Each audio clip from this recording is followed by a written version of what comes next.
আলহামদুলিল্লাহি রাব্বিল আলামিন ওয়াসসালাতু ওয়াসসালামু আলা রাসূলিহিল কারীম আম্মা বা'দ ফাআউযু বিল্লাহি মিনাশ শাইতানির রাজীম বিসমিল্লাহির রহমানির রহিম। মুআজ্জাজ সামিন ইকরাম, আজকে আমরা যে বিষয় নিয়ে আলোচনা করব সেটা হচ্ছে সালাতুত তাসবিহ।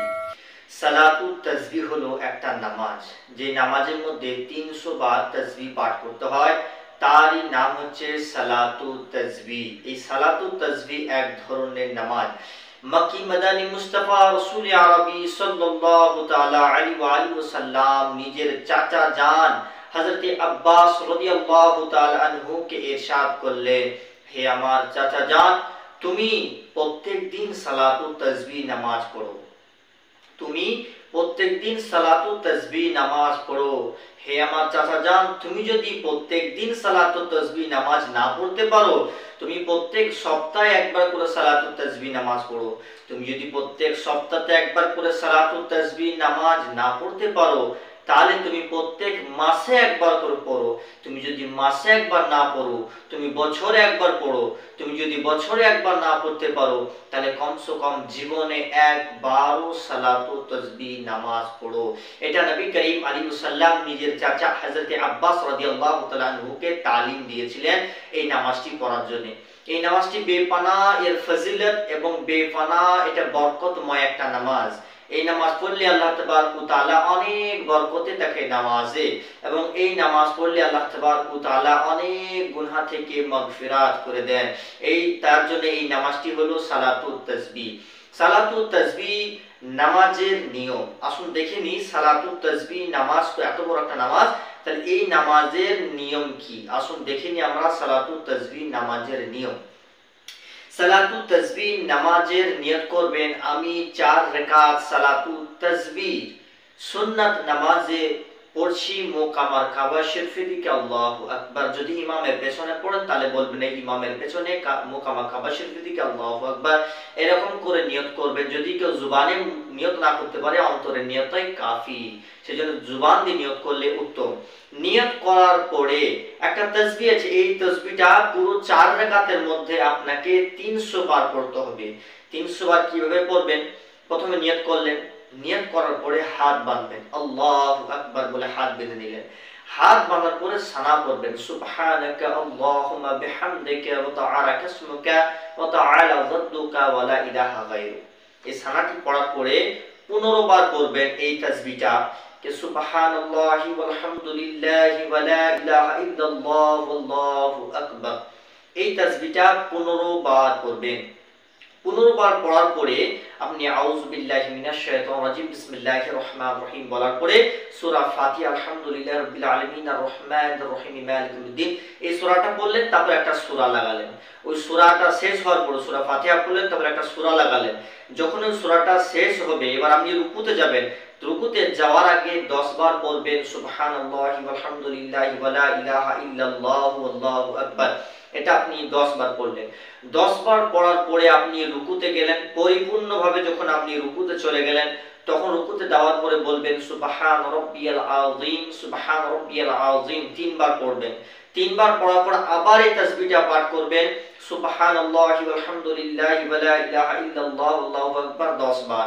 এটা 10 বার পাঠ করার পরে রুকু থেকে যখন আপনি উঠে গেলেন, রুকু থেকে উঠে যখন হাতটা ছেড়ে দিয়ে এবার সিজদাতে যাবেন, সেই অবস্থায় দাঁড়িয়ে আপনাকে পড়তে হবে 10 বার এই আয়াতটি, মানে এই তাসবিহটা 10 বার পড়তে হবে, সুবহানাল্লাহি ওয়াল হামদুলিল্লাহি ওয়া লা ইলাহা ইল্লাল্লাহু আল্লাহু আকবার। 10 বার পড়ে নিলেন। 10 বার পড়ার পরে আপনি সিজদাতে পরিপূর্ণভাবে সিজদাতে চলে গেলেন। সিজদাতে যাওয়ার পরে সুবহান রাব্বিয়াল আলা বললেন 3 বার। 3 বার সুবহান রাব্বিল আলা বলার পরে ওই সিজদার অবস্থাতে আপনি আবার 10 বার পড়বেন সুবহানাল্লাহি ওয়াল হামদুলিল্লাহি ওয়া লা ইলাহা ইল্লাল্লাহু আল্লাহু আকবার। এটা 10 বার পড়ার পরে আপনি একটা সিজদা থেকে উঠলেন। সিজদা থেকে উঠে যে মাঝখানে জালসা, মানে দুটো সিজদার মাঝখানে যে জায়গা, আল্লাহু আকবার বলে উঠলেন, ওখানে পড়বেন সুবহানাল্লাহি ওয়াল হামদুলিল্লাহি ওয়া লা ইলাহা ইল্লাল্লাহু আল্লাহু আকবার 10 বার। তারপর আবার দ্বিতীয় সিজদা করবেন। সিজদাতে সুবহান রাব্বিল আলা 3 বার পড়ার পর আবার 10 বার পড়বেন সুবহানাল্লাহি ওয়াল হামদুলিল্লাহি ওয়া লা ইলাহা ইল্লাল্লাহু আল্লাহু আকবার। 10 বার পড়ার পরে আপনি আবার দাঁড়িয়ে গেলেন। 10 বার সিজদা থেকে উঠে আপনি দাঁড়িয়ে গেলেন। তারপরে দাঁড়িয়ে যাওয়ার পরে আপনি 15 বার পড়বেন সুবহানাল্লাহ আলহামদুলিল্লাহ ওয়া লা ইলাহা ইল্লাল্লাহ আল্লাহু আকবার। তারপরে আপনি আউযু বিসমিল্লাহ পড়ার পরে আপনি সূরা ফাতিহা পড়বেন, একটা সূরা লাগাবেন। তারপরে সূরা লাগানোর পরে আবার আপনি 10 বার পড়বেন। 10 বার পড়ার পরে আপনি রুকুতে যাবেন। রুকুতে যাওয়ার পরে রুকু তাসবিহ পড়ার পরে আবার রুকুতেই এই তাসবিহটা 10 বার পাঠ করবেন। আবার সামি আল্লাহু লিমান হামিদা বলার পরে যখন দাঁড়িয়ে যাবেন তখন আপনি 10 বার পাঠ করবেন। তারপরে সিজদাতে চলে যাবেন। সিজদাতে সুবহান রাব্বিল আলা বলার পরে 3 বার বলার পরে আপনি আবার 10 বার এই তাসবিহটা পাঠ করবেন সুবহানাল্লাহি আলহামদুলিল্লাহ ওয়া লা ইলাহা ইল্লাল্লাহ আল্লাহু আকবার। এই তাসবিহটা 10 বার পাঠ করার পর আবার সিজদা থেকে উঠলেন। প্রথম সিজদা থেকে উঠে যেখানে মাঝে একবার বসতে হয় সেখানে 10 বার পড়বেন। আবার দ্বিতীয় সিজদা করবেন। দ্বিতীয় সিজদা করার পরে আপনি সুবহান রাব্বিল আলা বলার পরে আবার ওই তাসবিহটা 10 বার পাঠ করবেন। 10 বার পাঠ করার পরে আপনি উঠে আত্তাহিয়াতের জন্য বসবেন। আত্তাহিয়াত করবেন, দরুদ শরীফ পড়বেন, দোয়া মাসুরা পড়বেন। তারপরে আবার আপনি 3 রাকাতের জন্য দাঁড়িয়ে যাবেন।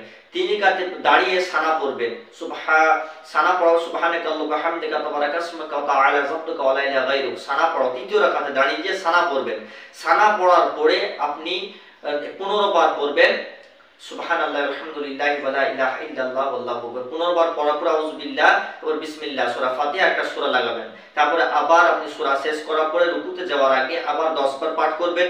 রুকুতে যাওয়ার সময় রুকুতে চলে গেলেন। তারপরে রুকু তাসবিহ পড়ার পরে আবার এই তাসবিহটা পড়বেন 10 বার। তারপর রুকু থেকে যখন দাঁড়িয়ে গিয়ে এবার সিজদাতে যাবেন তখন তার আগে আপনি 10 বার পাঠ করবেন। 10 বার পাঠ করার পরে সিজদাতে গেলেন। সিজদাতে যখন যাবেন সুবহান রাব্বিয়াল আলা 3 বার বলার পরে এই তাসবিহটা আবার 10 বার পাঠ করবেন।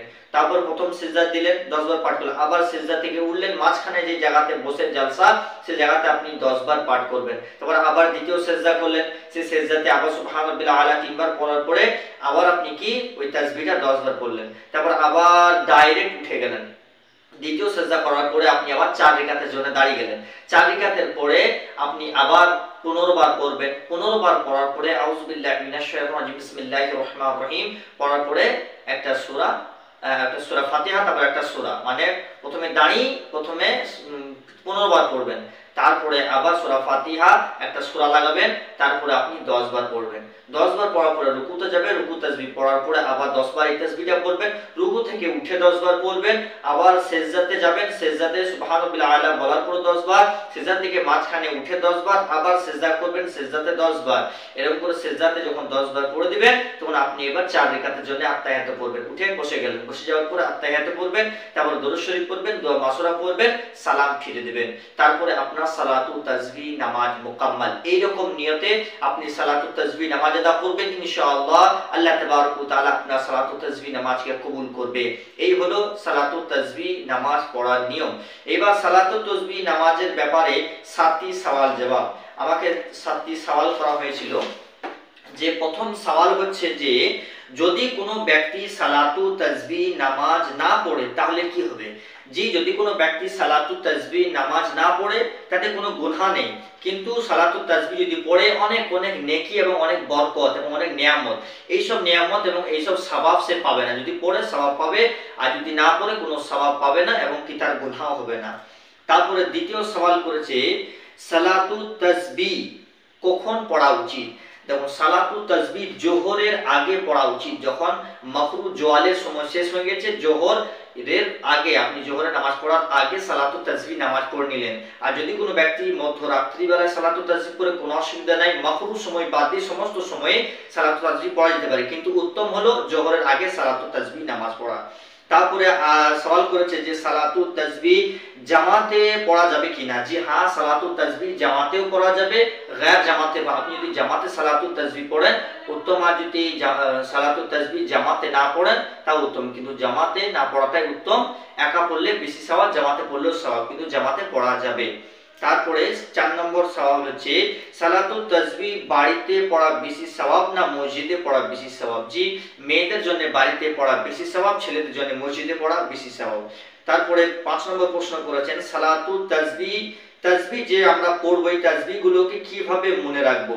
এবার হ্যাঁ, এটা খুব ভালো সওয়াল করেছে যে সালাতু তাসবিহ যে 15 বার 10 বার করে পড়তে, তাহলে কিভাবে আমরা মনে রাখবো? যে 10 বার হলো না 15 হলো? সেজন্য আপনার এই যে হাত আছে, হাতটা এখানে দেওয়ার পরে একবার পড়ার পরে এই আঙুলটা হালকা একটু দাব দেবেন, দুবার পড়ার পর আবার একটু দাব দেবেন, তিনবার পড়ার পর আবার একটু দাব দেবেন। এইভাবে আপনি একটা করে পড়বেন, একটা একটা করে এই গিরিলিগুলোকে দাব দেবেন। আর যদি আপনি তসবিহ নিয়ে পড়েন, হ্যাঁ, বা আঙুল গুনে গুনে পড়েন, তাহলে কিন্তু নামাজ হবে না। আপনাকে ওইভাবে আঙুলটাকে একটু দাবিয়ে দাবিয়ে এরকম করে মনে রাখতে হবে। এরকম ভাবে আপনি সালাতুত তাসবিহ, যে তাসবিহ হয় সেই তাসবিহ আপনি এরকম ভাবে গুনবেন, 10 বার 15 বার করে গুনবেন। এই হচ্ছে ওর নিয়ম। আর যদি আপনি তসবিহ হাতে নিয়ে গুনেন, এটা কিন্তু উচিত হবে না। তারপরে হচ্ছে সালাতু তাসবিহ নামাজ কি ফরজ না ওয়াজিব? জি না, সালাতু তাসবিহ নামাজ ফরজ নয়, ওয়াজিবও নয়। যদি কোনো ব্যক্তি পড়ে সে সওয়াব পাবে, না পড়ে তার গুনাহ নেই, কিন্তু পড়াটা একান্ত জরুরি। এটা হলো সুন্নাত নামাজ, এটা ফরজ নয় এবং ওয়াজিব নামাজ নয়। তারপর হচ্ছে সালাতু তাসবিহ নামাজে কি ফায়দা? সালাতু তাসবিহ নামাজ পড়লে কি ফায়দা? জি, সালাতু তাসবিহতে বেপানা ফায়দা আছে, অনেক অনেক ফজিলত আছে। সবচেয়ে বড় ফজিলত হলো একবার বললে আল্লাহ তাবারক তাআলা আপনার গুনাহকে maaf করে দেন। এবার আরো বহুত ফজিলত আছে যেগুলো বয়ান করা যাবে না, বহুত ফজিলত সালাতু তাসবিহ নামাজে পড়া যায়। এগুলো সওয়াল জবাব করেছেন, ইনশাআল্লাহ এই সওয়ালের জবাব আমি দিয়ে দিলাম। যদি ভালো লাগে থাকে ইনশাআল্লাহ দেখবেন। তাহলে এই হলো সওয়াল। প্রথমে সালাতু তাসবিহ কেন পড়েছেন? নবী করিম সাল্লাল্লাহু আলাইহি ওয়াসাল্লাম নিজের চাচাদের হযরত আব্বাস রাদিয়াল্লাহু তাআলা আনহু পড়তে বলেছিলেন। তারপর সালাতু তাসবিহ নামাজের নিয়ম কি রকম আপনাদেরকে বলে দিলাম, এবং সালাতু তাসবিহর কিছু প্রশ্ন উত্তরও আপনাদেরকে বলে দিলাম। আল্লাহ রাব্বুল ইজ্জাত আমাদের সমস্ত খাতাকে maaf করুক। বলার মধ্যে ভাষার মধ্যে ভুল ত্রুটি হয়ে থাকলে আস্তাগফিরুল্লাহ রাব্বি মিন কুল্লি যামবি ওয়া আতুবু ইলাইহি, লা হাওলা ওয়া লা কুওয়াতা ইল্লা বিল্লাহিল আলিয়্যিল আযীম। আসসালামু আলাইকুম ওয়া রাহমাতুল্লাহি ওয়া বারাকাতুহু। इमाम अहले सुन्नत इमाम अहमद रज़ा, इमाम अहले सुन्नत इमाम अहमद रज़ा, आला हज़रत